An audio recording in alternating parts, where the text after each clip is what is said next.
Hello, everybody. How's it going? Hope you guys are having a good day today. I, for one, am not, to be honest with you. um, I spent all morning recording. I spent this morning recording a YouTube video. Right, kept on fucking it up. Like my goodness, like I could not talk to save my life. So it took a long ass time to edit. Right, because I had to go out and like cut everything out. And then the tool I used to edit, CapCut, which I bought the premium version so I could put background music and other stuff in it, is saying I never bought it. So, yeah. JJ, how are you doing? I'm doing all right. Let's see how this slate looks. Yeah, and I also went 0-4 last night. And I think the lotto we made, JJ, the lotto I posted, I think it reverse faded. I'm not sure. Damn. It was like a 7-leg lay, and maybe like some legs hit, I guess. But yeah, kind of pissed off right now, and I'm actually really pissed off about this CapCut shit because I just checked my Wells Fargo account. I know, shitty bank and all that, but yeah, and it's saying I did buy it, but CapCut's saying I did not. So That's unfortunate. yeah. Anyways, let's get into some stuff. Let's see. Yeah, yesterday was shit. Let's get into some official plays. Maybe brighten up the mood. Find some good stuff that we can go over. My first official play, of course, I'm on it right now. I'm rolling with Andrew Nemhard over 4.5 assists. So basically, with Nemhard, and this stuff is all goofy, man. Just everything's just out of sort. Okay. I'm rolling with Andrew Nemhard over 4.5 assists. You can find, let's see, I gave it out at like -114 at FanDuel. That moved pretty quick. I think next best price is 365, ESPN, DraftKings, BetOnline, stuff like that. But yeah, I'm rolling with Nemhard because, look, Halliburton, this is more a play based off of Halliburton. So he missed from March 15th to the 22nd, some time in between there. I think he missed 3 games with a back issue. And then when he came back, right, 32 minutes in a hyper competitive game, 29 minutes in a semi blowout against my Wolves, and then 32 minutes against the Lakers, and obviously, which was a very, very competitive game. So basically, he's been on a 32-minute rotation, and before that, guys, like all year, mostly he's been on like a 36 to 38-minute rotation. So he's been on a minute restriction, whether it's not like a heavy minute restriction, and they haven't been announcing it, but he's definitely been on somewhat of a minute rotation because he was not on a 32-minute rotation pre-back injury. So look, they're clearly managing him. It's a back-to-back coming off of a game where he played his full range of minutes. And they're playing the Wizards. So I think that this is a very perfect rest spot for Halliburton. And I think it's actually like a greater than 50% chance of him resting. Obviously, guys, it is not a guarantee that he rests. So we got to go check this out. But basically, guys, with games with Halliburton, with TJ McConnell, he is averaging 4.8 assists. He's over in only 22 out of 47, but guys, they are playing the Wizards. So with this stuff right here, I'd say that he's got about a 50, this prop probably is 50-50 if, 50-50 if Halliburton does indeed play. But the thing is, guys, if Halliburton doesn't play, like this line is literally going to be 7.5, maybe even get bet up to 8.5, to be honest with you, because without Tyrese Halliburton, he's had a game where he got ejected. He had a weird blowout game, but yeah, he just absolutely dominates reps and stuff. And they're playing the Wizards. Like I said, some of these games are weird, so you can go here to like 24 plus, and then yeah, it's like he's like a 7.5 assist line, 8.5 assist line guy, especially against the Wizards. So I think it's worth the risk that Hallie doesn't play. Like I said, he's clearly been on a slight minute restriction, and he had a back injury. Last year he would play through this kind of stuff because he he was looking for that supermax contract, but he already got a supermax. No reason for him to be forced into play here or push him to play here. So yeah, like I said, not a guarantee that he misses, but I think it is a little bit greater than 50%. And just given Nemhard and the line that's current at, I'd give Nemhard over 4.5 assists, like a 50-50 chance of hitting, given that they're playing the Wizards, even if Halliburton does indeed play. But if he doesn't, I think it's worth the risk. And JJ, what are your thoughts here on Andrew? Yeah, I think it really depends on whether Halliburton plays or not, because he has struggled when everybody is fully healthy and ready to go. But I mean, if you're predicting that he sits out because it is the back-to-back and he has had them back problems, and I think it is a good chance to at least try and take that prop. Yeah.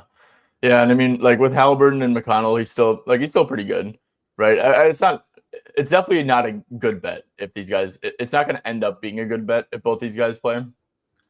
But like I said, I think it's like 50-50. So it's definitely not priced in at all to this number that Halliburton has a chance of missing. And yeah, so that's kind of where I see the value at. Obviously, guys, the ideal way to play this would to be to be able to line snipe it. That's getting tough, nowadays because if Halliburton gets ruled out, like, books back in the day used to, like, give you a good 30 seconds to, get some bets in. I don't know if you can do that anymore. It's probably going to be pretty tough. It's probably going to put your account at risk. But I mean, that would be the ideal way. And then maybe even like Halliburton gets ruled out, and the initial line they post will be too low. But that's also a risk. You don't know what they're going to open it up at. There's a ton of other sharp people in the space who will, send it out to the masses and move the line quick. So yeah, I think it's worth the risk taking this right now, personally. Okay. Good morning, Trevor. How you doing? Good morning, Tommaso. All right, guys, before I move on to the next pick, I just want to say, if you guys are on YouTube, make sure to drop a like and sub to the channel. If you are on Twitter, make sure to drop a follow to Straight Betting, all that good stuff. I'm going to quick shout out Props Madness here. Like I said, guys, this is like the best NBA research tool by a mile, in my opinion. And you can use code SB25 to get you 25% off. They got a million filters, like potential assists, opponent assists allowed, which maybe I could have used there too, because the Wizards definitely do allow a fair bit of assists, fifth most on the year to be exact. And yeah, if you guys have any questions about Props Madness, make sure to shoot us a DM or anything. And yeah, code SB25 get you 25% off. So make sure to use that. Okay, cool. Let's move on to play number 2. I am rolling with Darius Garland under 24.5 points and rebounds. I wonder if that is still playable. Let's quick go to Cleveland Spurs. And it is. Perfect. So, yep, widely available. Darius Garland under 24.5 points and rebounds. So this one I actually really, really like. So first thing, I want to check the matchup. We go to pull-ups over the last 10 games, and the Spurs are like up there with the Nets. Third lowest pull-up frequency allowed. So they've been blitzing a ton here. So obviously, guys, we can go to player shooting, and I believe, yep, I have it pulled up. Over the last 15 games, Garland has a 50% pull-up frequency, so that obviously aligns good with the under. And, like I said, like I always say, pull-ups are indicative of, pick and roll stuff. And obviously, guys, this is season-long data. A lot of this is with Wemby, who is a drop coverage center. So on the year, they allow a lot. But like I said, if there's a filter on this, which there isn't, unfortunately, like anywhere to sort pick and roll handler data over like a certain game stretch. But Garland does score 36% of his points as a pick and roll handler, and just like allowing a low pull-up frequency is going to be tough for him to score the ball schematically. So yeah, Evan Mobley is missing here, and I think that's boosting the lineup a little bit. To be honest, though, I don't think it makes a huge difference, because one thing I peeped is that when Mobley misses, DeAndre Hunter gets a start in his spot. There's been 2 games where Mobley's missed since DeAndre has joined the team, and just like DeAndre Hunter starting, like, compared to like a Dean Wade, Isaac Okoro, like a guy who literally gets no usage and will take like 5 shots in like 30 minutes. I mean, there's a big difference there. Like DeAndre Hunter, the volume he's going to get, in comparison to Mobley is probably a little bit lower, but it's not a huge difference. And another thing too is that I think Donovan Mitchell, from a usage standpoint, would actually benefit more from Mobley missing, just given the rotations. Donovan and Mobley always share the floor together, and then they'll come out and it'll be Garland and Allen sharing the floor together. So I don't think that Mobley is really going to even affect Garland much at all. So yeah, in games with Mitchell, Garland is under in 26 out of 60. He's under in like last. I mean, he's been in a slump, guys. He was playing very good hoops to start the year. He's been under in last 12 out of 13 games with Donovan Mitchell, only averaging 19.9 points and rebounds. A couple other things I had. So yeah, obviously, guys, the game is in Cleveland. There's a 14.5-point spread on this one, and it's just a massive blowout concern. So he's only averaging 30.5 minutes on the year. Given the spread, given the blowout risk and stuff, I probably only have him penciled in for 29 minutes. I think that's what I used. Yeah, I think that was my projection, was 29 minutes. And yeah, per 29 minutes in games with Mitchell, he's only averaging 22.1 points and rebounds. Like I said, guys, 24.5. And yeah, last point I want to make. I know I've been yapping my absolute ass off, but so his points line, even at some books, is actually at 19.5. Some are at 20.5. So basically, guys, 24.5 points and rebounds. So like I'd say average market is like 19.5. Maybe like a little bit juice to the over. But it's like, I just don't get this. Like, so even with like a 20.5 line, he needs 5 rebounds to screw you over out of, bad value. But like 19.5, then he needs 6 rebounds to screw you over bad value. Like, I get that Evan Mobley's out, and he definitely is, going to get a fair bit of rebounds. But, I mean, Garland, guys, on the year is averaging 2.8 rebounds. I guess games without Evan Mobley. He's had a couple of games. He's still only averaging 3.4 rebounds in games without Evan Mobley. So, I think that there's a lot of value. You're getting like an extra point of wiggle room by taking the PR over the points under. So, JJ, I know I just yapped a lot, but do you have any input on any of the yap session points I made? I think it's a good look for how the Spurs have been playing recently. Yeah, they've definitely been trying to limit those pull-ups. And he hasn't been as aggressive trying to score with DeAndre Hunter there, so I like it. Yeah. Do you think that, like, do you agree with my point that, given that Evan Mobley should slot into the starting lineup, or DeAndre Hunter should slot into the lineup for Mobley, that it really, like in those minutes, like not saying he's going to replace Mobley's usage, but it's going to be like somewhat close. Yeah. Nick, it looks like they have Dean Wade projected to start too. Okay. Yeah, I don't know. I peeped 2 I think games. my only risk as well could be like Ty Jerome being out. Yeah, that's true. Yeah, he definitely makes a difference. I think that Ty Jerome is also someone who would be probably a decent fade spot, though. I mean, this is his pull-up frequency over the last 15. But no, he does that's get to the rim a lot, though, too. Mm-hmm. Yeah, so let's see. This was a game versus Orlando. Dean Wade played and DeAndre Hunter started. So yeah, I'm pretty confident that Hunter's going to get the start here. And do you also agree that like his PR being at 24.5 and his points line being like 19.5 at a lot of places and 20.5 kind of makes no sense?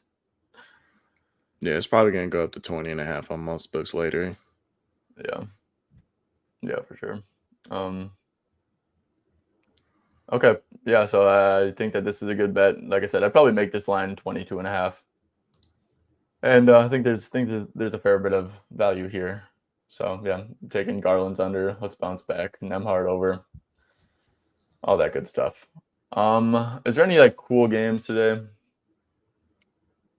Let's go game by game. Do some breakdowns here. Start off with Magic versus the Mavericks. We got a 7.5-point spread. Orlando is favorited. Davis will play here. And in Anthony Davis's first game back, he only played 27 minutes. I think Kidd came out before the game and said he'll be limited to 28 minutes. So who knows? Kidd usually actually comes out and like says how many minutes people are going to play, which is interesting. But good for bettors for sure, and usually stands pretty true to it. But JJ, PJ Washington is also out here. Who do you think has a good matchup against Orlando here?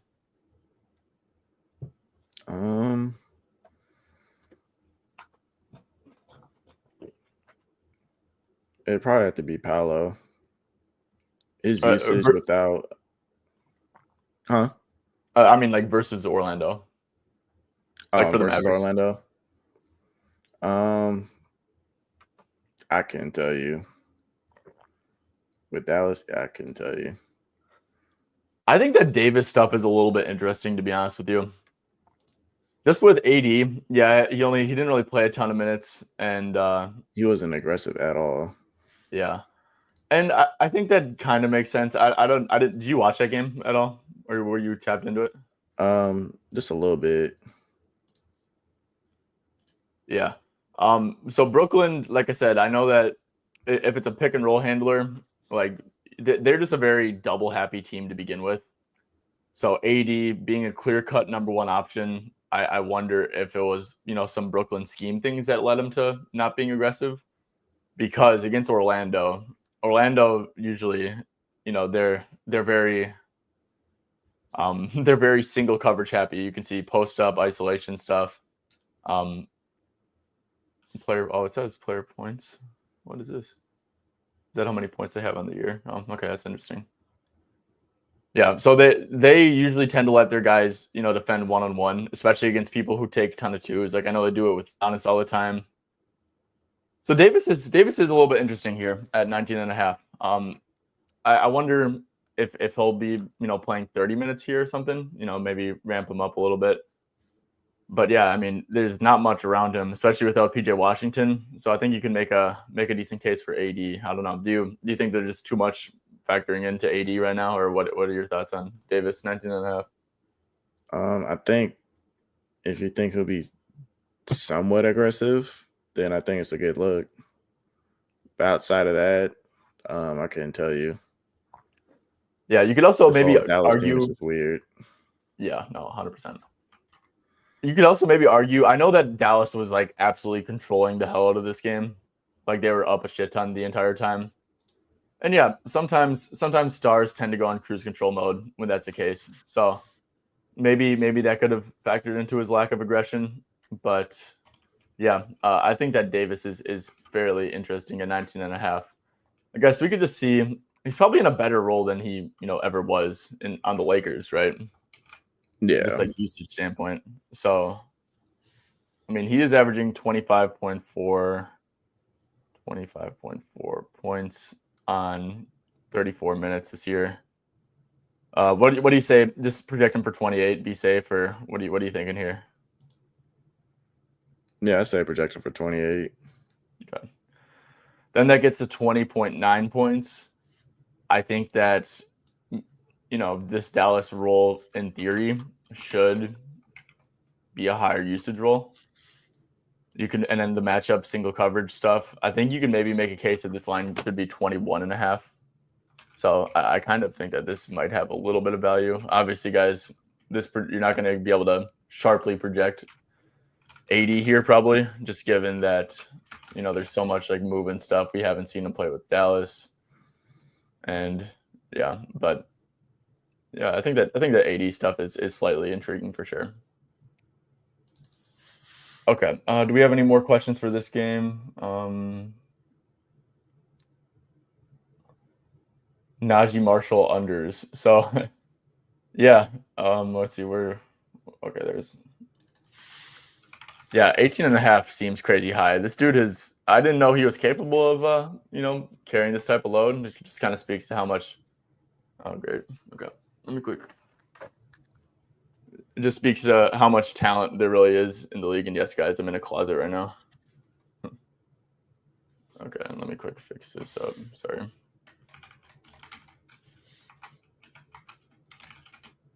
Okay. So yeah, no, definitely very high. I will say no PJ Washington and Anthony Davis. He just had 38 against the Knicks. He had 22 in that game with AD, and PJ played in only 27 minutes.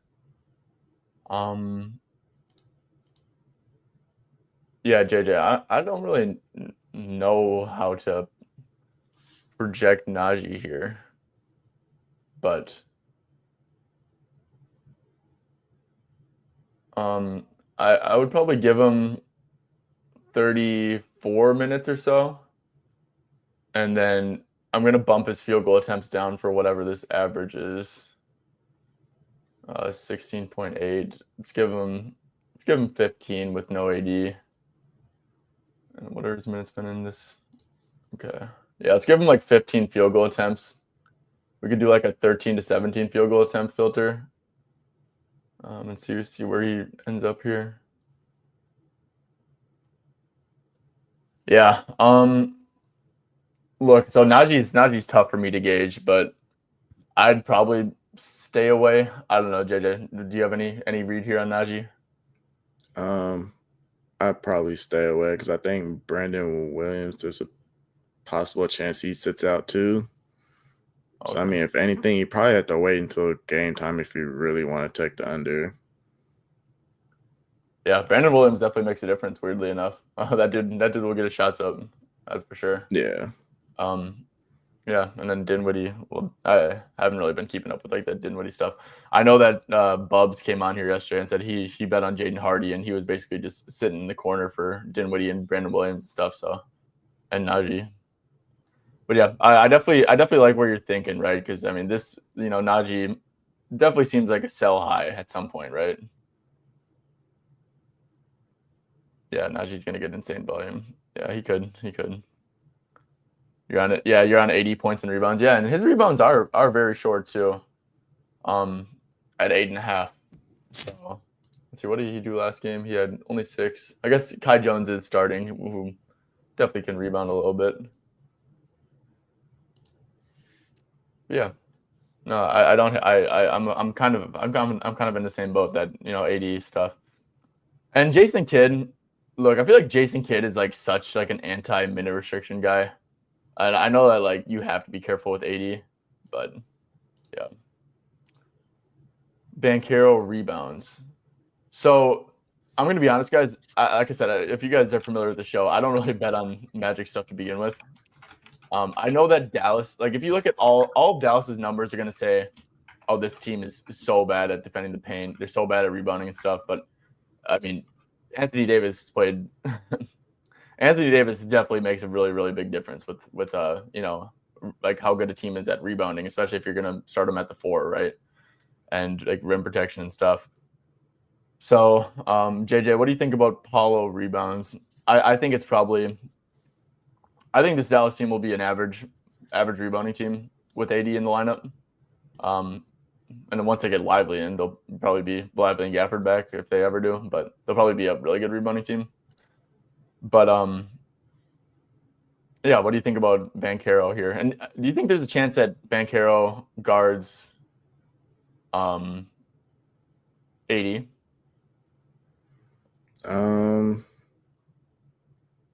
I don't think he'll guard 80. I think they'd rather just put Goga in the game. Yeah, I think that I think it's a good spot for Goga to get minutes. But if I were to take Paolo, I'd probably just take over PR. He's played well without Cole Anthony. Yeah, Cole Anthony. I mean, definitely swapping in is Cole Anthony. He's a game time decision. So I thought he's doubtful. He's doubtful. Okay, good. Oh yeah, he's been absolutely hooping.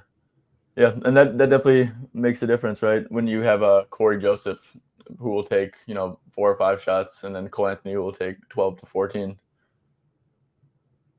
I will say Paulo outside of that Portland game, he's been pretty efficient, which is not exactly Paulo's MA.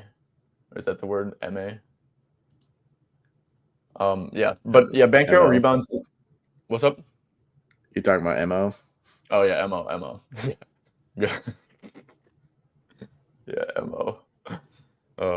But I mean, I could see a world where Paulo guards Kai Jones and Wendell / Goga, whoever's in at the center, just takes 80, and then maybe that could be advantageous for rebounds.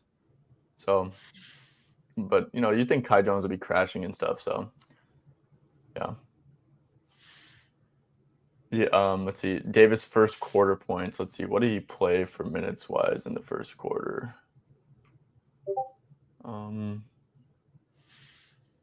He played first quarter. He played 8. Okay. Cool. So Tommaso, he used to when he was with LA, he was playing 12 minutes every single first quarter. So let's see. Yeah, he averaged 10.5 minutes there. I mean, this is just like what is the line at? It's at 5.5. So you're basically just being like per 8 minutes, how many points does he score? And I think it was 25.4. 25.4 divided by times 8. Yeah, which like puts him at about 6. Yeah, I don't know. I just don't think there's like a crazy edge there. A lot of variance to him. You have to be careful with 80 and at the same time realize that they're in danger of not. Yeah, no, that's facts, Samos. And like this, I know this like delusional ass Mavericks team definitely like wants to make the play in really bad to like, prove people wrong and stuff.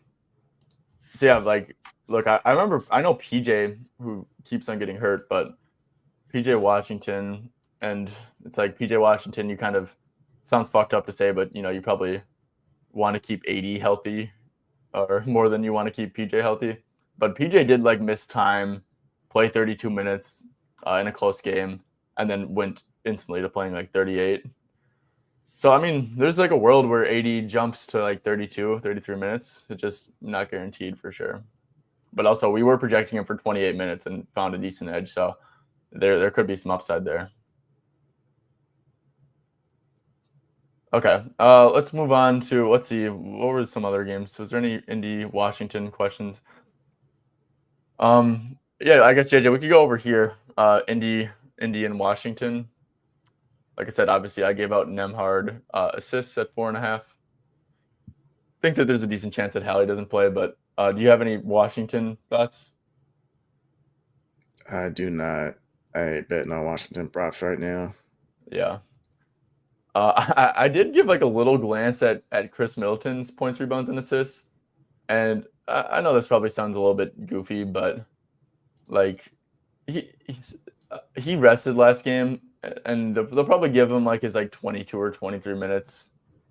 And I guess just like looking at this, like I think this is games with Poole, so probably not actually a great edge either. But I don't know. I think that Chris can score 10 points against the Pacers or PRA. But Johnson, PA. Let's see, they are on the second night of a back-to-back. So I think Bilal is for sure out. Same with Brogdon. Same with, I guess Keyshawn might play. So yeah, Tommaso, I think that this is probably a wait and see. It is a back-to-back, and like with the tanking team. Look, I mean, he had great volume last game. Shot 4 for 13, had 9 potential assists. So yeah, I think this is probably a wait and see thing.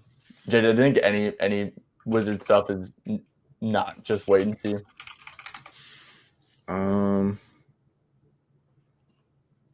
Not that I know of right now. At least that's available. What about Pacers stuff? Do you think? What do you think about Pacers stuff here?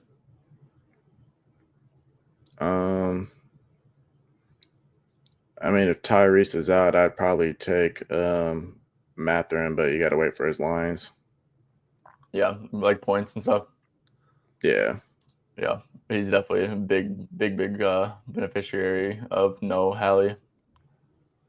Siakam, I guess Pascal Siakam. I wonder what without Halliburton. Like I said, guys, Halliburton's like he could easily play, but yeah, if he doesn't, and this line stays like 21.5 against the Wizards, probably a decent look. That Siakam boards is something. Oh wow, this line I saw 5.5 right away, and I was like, what is going on? I mean, sometimes it's worth laying juice, and look, this 5.5 line at FanDuel. See, they are going up against the Wizards, who I think are the worst rebounding team over the last 10. Yeah, JJ, what do you think about Siakam? I mean, I totally get that, if you're uncomfortable laying juice and stuff, but what do you think about a Siakam over 5.5 rebounds for for minus 150? I mean, if you can find a dejuicer to go with it, I love it. Yeah, but even without a dejuicer, because like, I mean, let me quick actually pull something up. I'm gonna be a fucking nerd here, but applied probability calculator. Oh no.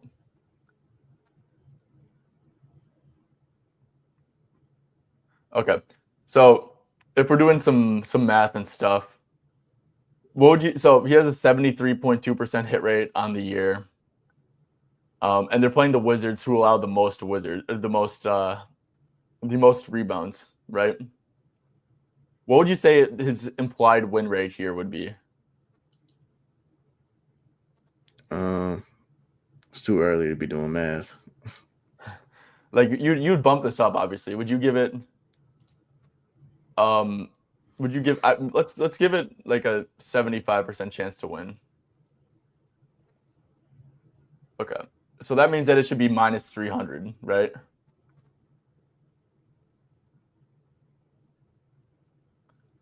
And then you maybe you're even being low here.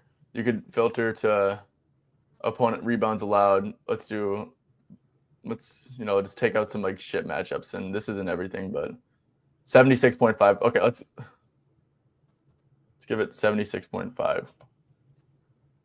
Yeah, minus 325. So I think this is a very good bet, honestly. Like at this FanDuel line, I might bet it myself, but I think that this is actually a good bet. And like sometimes like I don't know. I'm starting to come around to like it's tough to like stomach, like lay in juice like that, but like I'm starting to come around to stuff like this. And does it say expected value calculator? Okay. Win probability 76.5. Odds minus 115 or minus 150. Wager $150. So yeah, 40. You're expected to make $41 by making this bet. Let's see, what if you max it out? This is kind of fun to play with. You bet $1,000, you're supposed to make good money. So yeah, do you fuck with this nerdy shit or do you just like talking hoops? That's all right. I know if I were to place that bet, there's a good chance he probably goes under here. Especially this late in the season. Like, if the Pacers fuck around, there is a good chance they get pulled second half. Yeah. Especially on a back-to-back. Yeah, maybe there's some more gimmicks that I'm overlooking here, but yeah, I don't know. It seems like a pretty great bet. Yeah. Yes. Pratham, this is 100%. You best believe Andrew Nembhard double is going in the lotto today. Yeah, 100%. I endorse it. Just don't nuke it right now, boys, because I need to get a decent price on it. Just kidding. Go ahead and do whatever you want. Okay, Spurs and Cavs. Let's see. Spurs and Cavs. Like I said, I'm on Garland's under. I think, look, I mean, Spurs are just such a, if you're a catch and shoot guy, if you're a slasher, you get downhill, you score in the paint. It's a great matchup, right? Catch and shoots, frequency's been a little bit down, but the field goals made second most over the last 10 games. Let's see. I think points in the paint, Spurs fourth most points in the paint allowed last 10 as well. So it's basically like they'll blitz like the stars, the pick and roll guys, and then everyone else will crush them. So JJ, do you think but it's also tough because right, I'd rather do this with like a backup player who could, benefit off of a blowout in a spot like this. But JJ, Cavs thoughts? I took Jared Allen double here. It was actually a playable line at FanDuel at minus 125. So, oh shit, he was over in 6 of 8 without Evan Mobley. I mean, great matchup to score in the paint. Spurs gonna be undersized there, so usually he gets 10 rebounds pretty easily without him. Yeah. No, JJ, that's a great bet. Let me quick. What are the other double prices you're seeing? Let me check. Just looking on Pickett.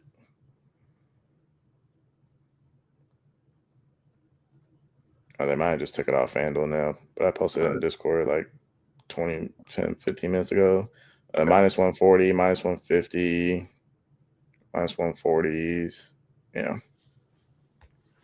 Oh, I love that play, JJ. That's a great fucking bet. And you guys you guys should definitely, shop around and try to build this out, just see if you can get a better price, especially and then more so saying on like the DraftKings and Caesars of the world and Bet365s and stuff. Yeah, But it's yeah, no, minus 130 right now on FanDuel, so it just yeah. bumped up a little bit. Oh yeah, perfect. DraftKings minus 150, Caesars minus 140. Yeah. Yeah, no, that's a great bet. So I really like it. Really, really like it. I think like because I was thinking about playing Jared Allen stuff. The blowout did kind of concern me, but I like how with double double, right? You're buying everything down like a little Yeah. bit, but you're still getting like the same vig for the most part. So no, that's a great bet, JJ. Great stuff. Yeah, and then so like I said, I think you could sell me on Struce, Hunter. All those guys have great matchups.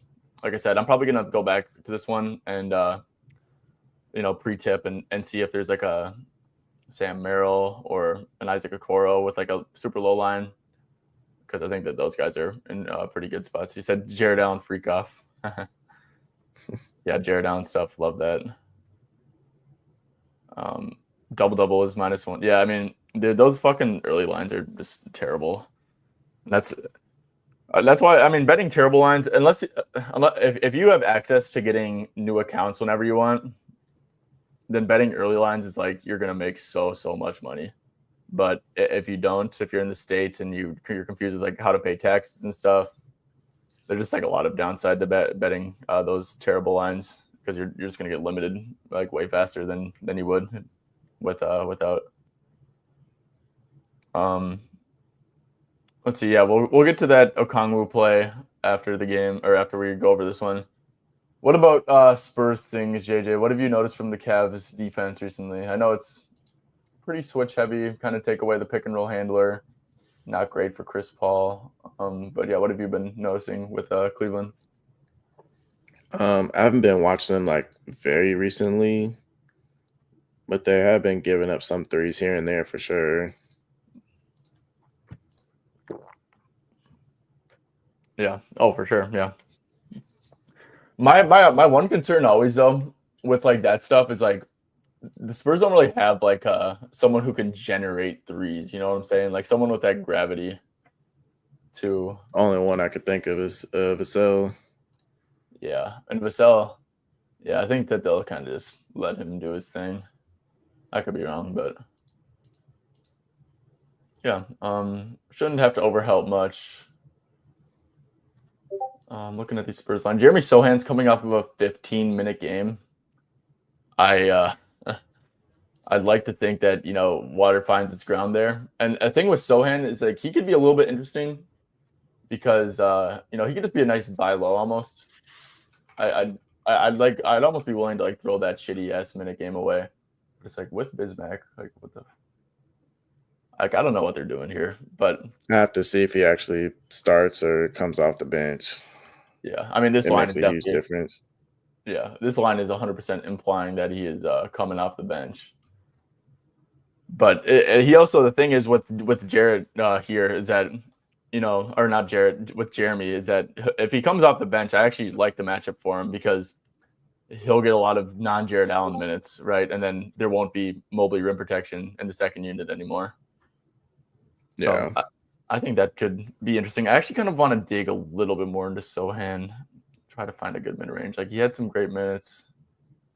They've just been all over the place. Really weird stuff. What the hell happened with him last game? Because the more I think about it, I think that this could be sneaky good for Jeremy.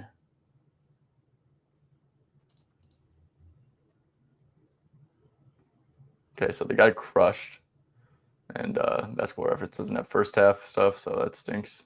Was he like in foul trouble at least? He had 3 fouls, -16. Bismack actually played good minutes for whatever reason. I guess Sandro is playing more. I wonder if that's something. That has to be it. Yeah. But still, man. I mean, let's see. Without Wemby, without Fox, or let's do without Wemby. Yeah, I mean, you would think that, in a lot of these games he was starting in, he's averaging 24 minutes in these.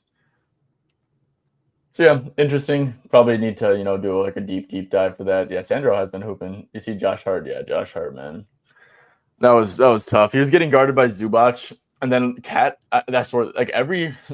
I was watching like the first quarter, and he also got into foul trouble too, so that fucking sucked. And this wasn't aggressive. Yeah, Josh Hart, that was some bad shit from him. Okay, let's move on to the next game. Atlanta, Miami. I know we had an initial Onyeka Okongwu question, and where is that? Please tell me. Okay. So is Capella a game time decision, or is he out already? He is out. So yeah, without Clint, I mean, he's been playing really, really good minutes. So without Clint, without Jalen Johnson, we could do like with Niang, I guess. Get a little mid range. Yeah, he's like 32 minutes for the most part. Sometimes plays a little bit more. You said PRA. I mean, I like the over. Let's see. Do like 28 to 36 or something. I feel like that's a good mid range. 17 to 32. We could do like without Jalen Johnson as well. With Trae Young. Let's do like, yeah.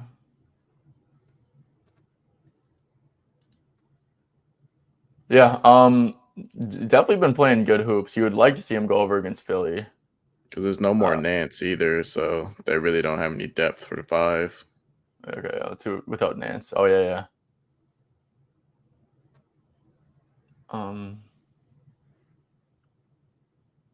Without Okay. Yeah, he's been good. Been really good. I will say with the Heat, they are running that 2 big lineup with Bam and Ware again. I wonder how they've been at stuff in the paint.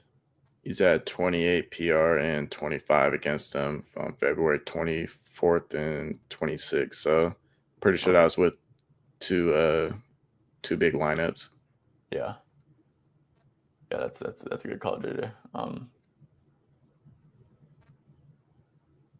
And then 32 and 29 minutes, so pretty normal stuff.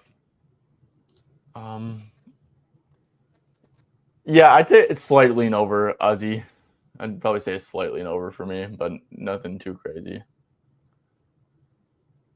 Okay. Also Hawks Heat.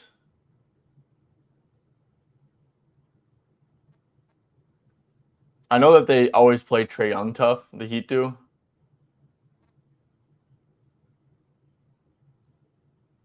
Pretty good assist game in those. Yeah, I mean Trae Young unders could be a little bit interesting.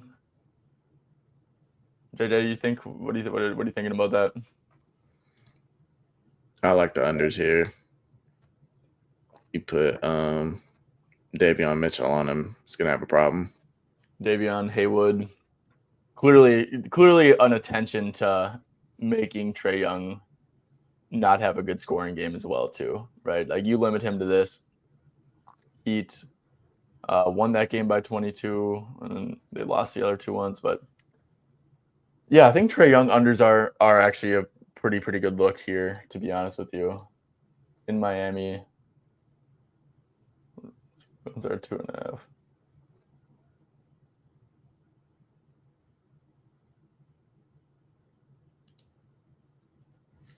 Yeah, I mean, I think Trae unders are very good. Wiggins points. Are you talking about over or under, Ozzy?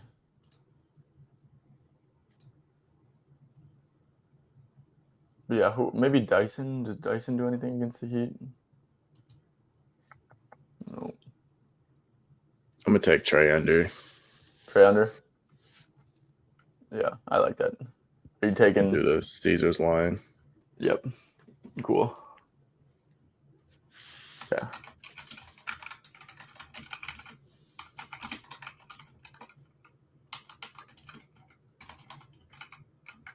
Okay. Sweet. Yeah, I like that a ton. Trae under 24.5 points. Okay.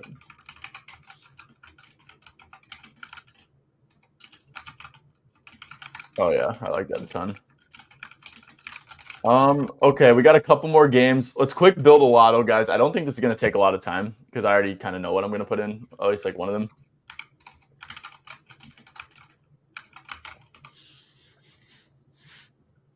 JJ, do you have any other any other leg that is kind of appeasing to you? Let me check real quick. Just gotta finish this up. Yeah, Nemhard double. I like that a ton. Plus 1,500 is great value.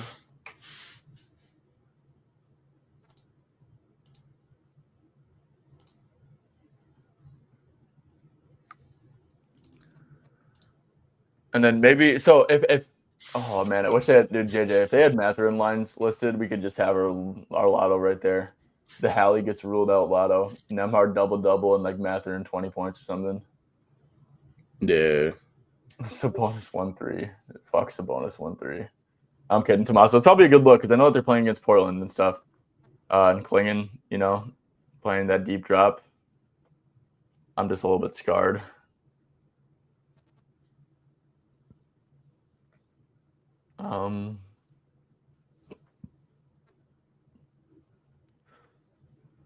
Who else would oh, should we do that in like Siakam rebounds maybe? Or that Siakam 6 rebound line that was plus EV? Yeah, we could do that.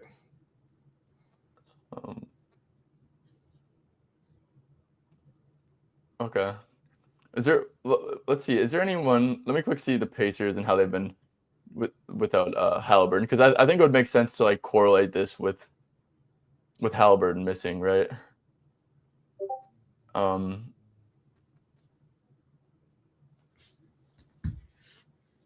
So yeah, Nemhard stuff obviously is gonna be good. Yeah, it's Nemhard and Matherin who get the bumps. Yeah. Damn it. I don't know if there's anything else that's great. This is a pretty good lotto, man. I mean, it's good odds. Obviously, it's basically just what imagine like Nemhard gets a double and then Siakam doesn't get the 6 rebounds.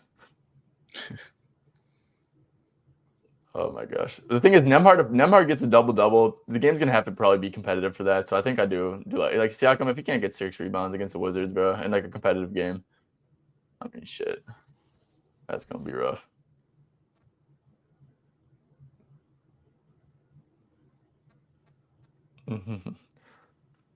Okay, JJ, last looks. Is there anything else you like for this game, or should we just run like this?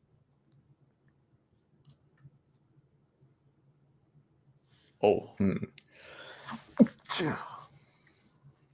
this? I think that's it for right now. Yeah. Does this? For some reason, this keeps on making it go up.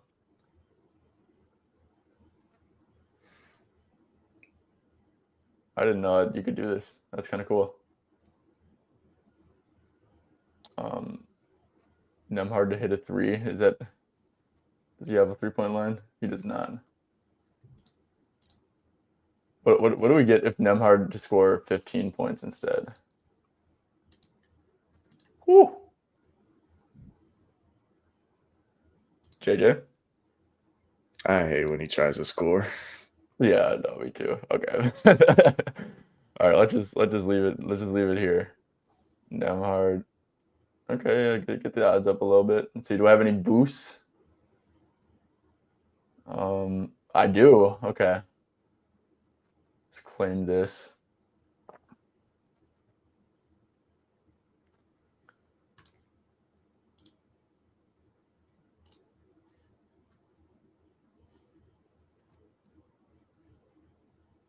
Opt into the promotion. Get you.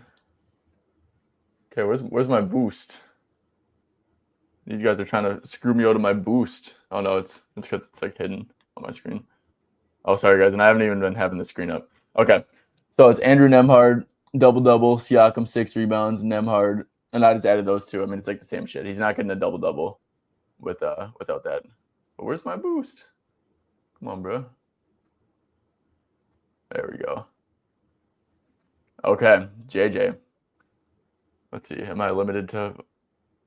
Okay, yeah, max. So you're $10. That's fine. $10 to win 400. I like this, JJ. Nemhard double and Siakam 6 rebounds. Let's get I think it. it's worth $10. Yeah. Okay. Let's get to the rest of the games. Let's see. A quick little lotto. Okay, Lakers at Bulls. Let's probably skip over Probably just skip over this game, right? We don't know if Luka and LeBron are going to play with the back-to-back. Not much to talk about. Yeah. Okay, Memphis and Thunder, and yeah, Life is okay. Life is Canon wants us to answer this question. Zach LaVine. We can quick go to Zach LaVine. Yeah, it's like, well, is Monk gonna play? He's game time decision. Sabonis is back. I agree. LaVine probably is pretty due, but like I feel like the line's kind of factoring that in like a little bit. So yeah, I don't really have much. Giddy 9 assists. Yeah, I know he had that crazy assist game, but you gotta think that he did have 24 potentials. He had 16 potentials.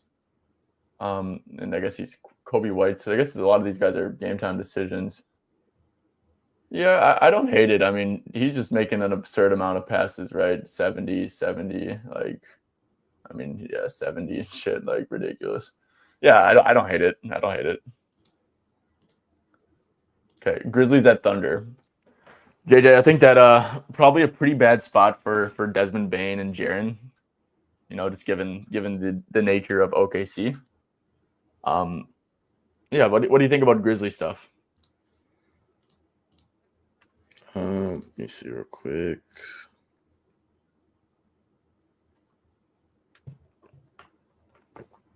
I mean, it could be an Aldama game here or like Luke Kennard. I think those two make the most sense against OKC shooting threes. Yep. Agreed. Vince Williams, I think, makes a little bit of sense too. Jalen Wells. I guess he finally went over a prop.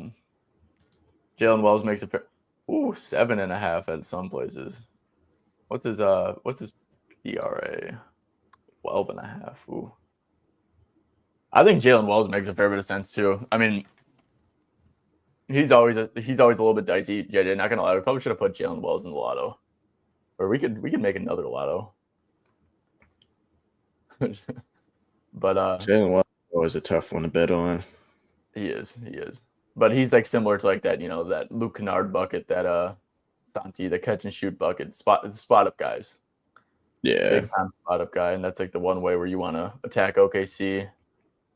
So, look, I think I mean, he played 29 minutes last game. That's good. You like without Ja, with these two guys, with Kennard, with Santi, with Scottie Pippen. Okay, let's see. It's like, yeah, pretty good stuff. I know Vince Williams, he's kind of big. Yeah, because that first half of the season, like, he's had a lot of volume and minutes. Yeah. All that's changed with everyone back. Yeah. So he's like 15. He's been 15 to 29 minutes. I guess. Yeah. I mean, Jalen Wells, like I said, guys, I think that Jalen Wells, like, if you want to throw him in the lotto, it makes a little bit of sense. It's definitely a good matchup for him. But yeah, it's like all these Grizzlies guys are pretty dicey. They're not really safe.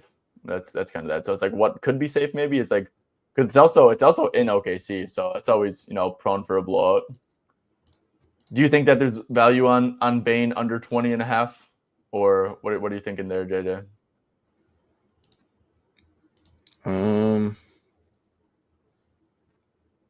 I think there's some value.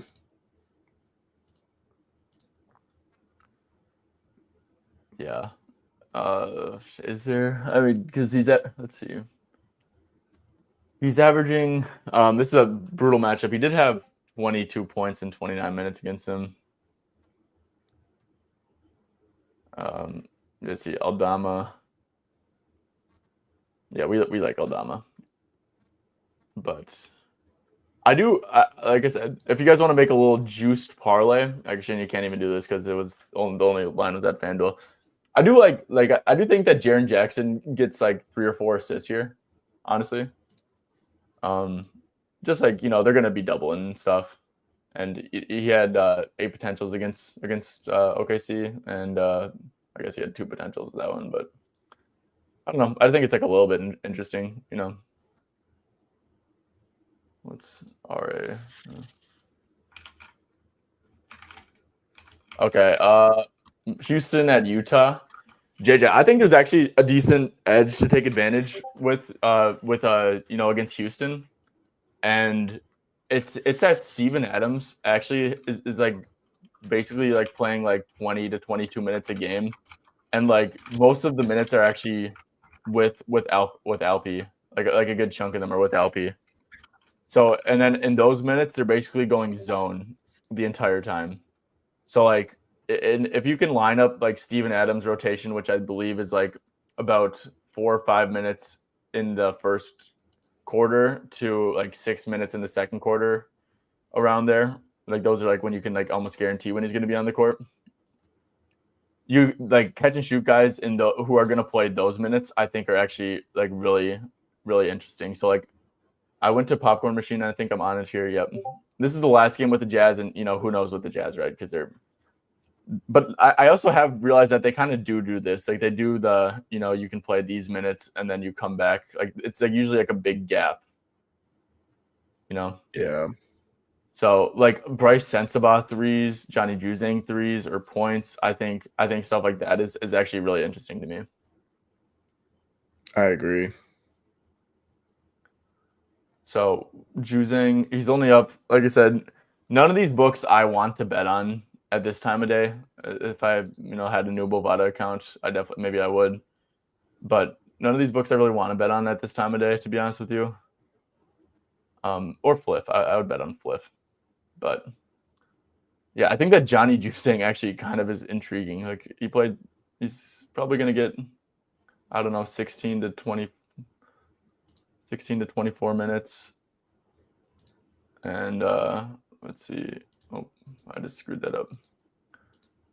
16 to 24 minutes without Markin and Collins and Clarkson.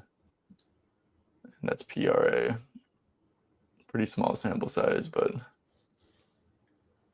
I don't know. I think that stuff like this could be maybe potentially interesting. Anthony Black, if Cole Anthony sits.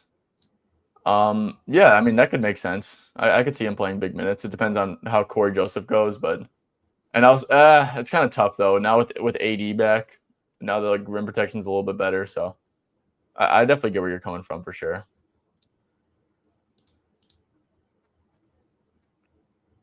Oh, that actually sounds interesting. Najee under rebounds and assists. I'll definitely go back and look at that. Yeah, and then on the Rocket side of things, so Amen Thompson was a late scratch yesterday, but you know, I would think he plays, not 100% sure, but obviously catch and shoot stuff you want to attack against the Jazz, transition stuff. Yeah, JJ, what are your thoughts on Rockets people? Yeah, definitely attack transition, catch and shoot. I think in the paint as well. Definitely in the second unit minutes without Kessler. Yeah. Filipowski. But yeah, so Jalen Green's an interesting under points and rebounds maybe. Actually, what are his points at? Okay, maybe just under points. Like I said, definitely glad I didn't end up fading him last game, right? The dude went absolutely stupid, but if everyone does play, like it's a good matchup for everyone, which is what I'll say here. You could argue it's really a good matchup for basically everyone, except for maybe Sengun. I could see Sengun unders because he's not a catch and shoot or transition guy at all, right? And then I could see him like dishing the rock. Steven Adams might be mucking it up a little bit with him too, because you know, just like the spacing, right? Like you could see how that might make it difficult. So yeah, I could maybe be talked into some Sengun unders just because like you'd be like, okay, yeah, Amen Thompson's gonna take advantage of this transition. Dylan Brooks is gonna take advantage of both of that. Jalen Green can score well in transition, even though he's not really mainly a catch and shoot guy. Van Vliet could take advantage of the catch and shoot in transition. Actually, he's probably not a big transition scorer. Actually, he is. He is okay. Jabari Smith, good matchup for him. So it's like kind of like a who's going to get a less share of the pie thing, and I could actually maybe see Alpi, drawn the brunt end of that maybe even rebounds under too. Let's see, what has he done against the Jazz? Oh, okay. He had one game against the Jazz and fucking dominated. So, okay. Last game, Portland, Sacramento. JJ, any initial looks here? I think I saw Denny Avdia over 4.5 assists one. But yeah, what are your thoughts here?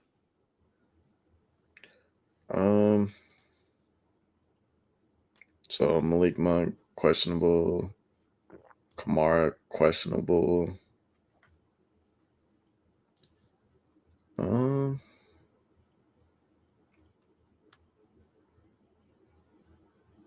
If Kamara does play, who does he match up with here? Oof, I couldn't tell you. Maybe DeMar. Probably DeMar.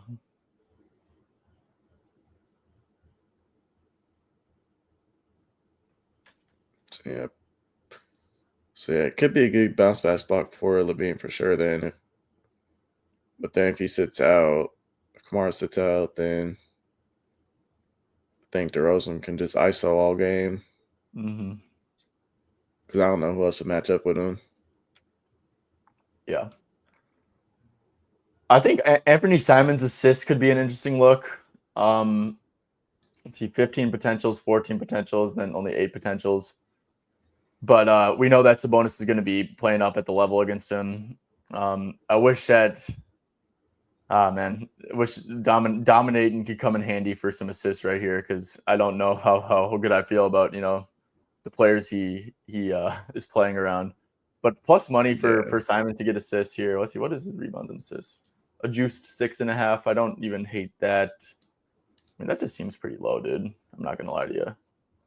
I feel like Kamara sitting out would definitely affect that with his 3-point shooting. Like you'd want Kamara in for Simons' assist. Yeah, I can see that. Especially if you're missing Ayton already. Mm-hmm. Yeah, I mean, Clinton's not a great assist partner. Yeah. But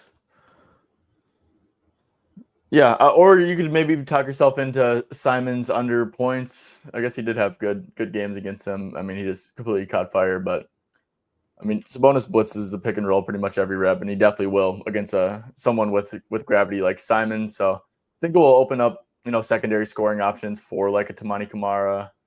Let's see, for Denny Avdia maybe. Yeah, I could see Denny being interesting. 38. He's just been playing crazy minutes. Was that without Tamani? That's been okay. So without Grant and Aiden and Williams. So yeah, for the most part, I mean, Denny's been playing very, very solid minutes.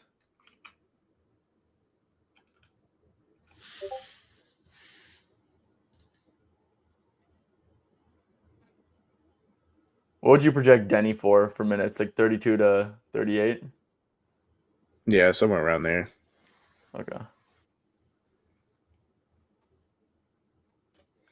Okay, maybe the line's caught up to that, but I'm not sure. Said, what do y'all think about Hero 2.5 threes? Hawks for strength and 2.5 does sound low. I'm not gonna lie to you. Let's see, opponent 3-pointers. His volume hasn't been that high recently. Yeah, and Hawks have actually been defending the threes a little bit. Let's see, like above the break threes, we could go there. Atlanta Hawks. Hawks have actually been really good at defending above the break threes or limiting them. So, and just threes in general. Yeah. I guess I sometimes I'd be forgetting to look at this data. This stuff's like pretty helpful. But yeah. Okay. Well, I think that's gonna do it. Is there anything else you want to say, Jada? Oh, just try to get through this slate. Yeah. Be better than agreed. yesterday. Yeah, for sure. All right. Let's quick recap the plays, but before we do so, if you guys are on YouTube, make sure to like the video, sub to the channel, all that good stuff. If you enjoy this content, if you enjoy, just if you enjoy this content, I guess. But yeah. So my two official plays were Garland under 24.5 points and rebounds, then Andrew Nembhard over 4.5 assists. JJ, you had Jared Allen double, and Trae Young under 24.5 points. And I think we got some pretty good looks. So yeah, let's hope that we can win some money today. And as you guys can see, my FanDuel account's struggling because I've been losing so much fucking money recently. But hopefully Nembhard gets a double, boost that thing back up. And yeah. Okay, cool. Anything else? Nope. Okay, perfect. All right. Well, everyone have a great rest of your day, and we'll see you next time.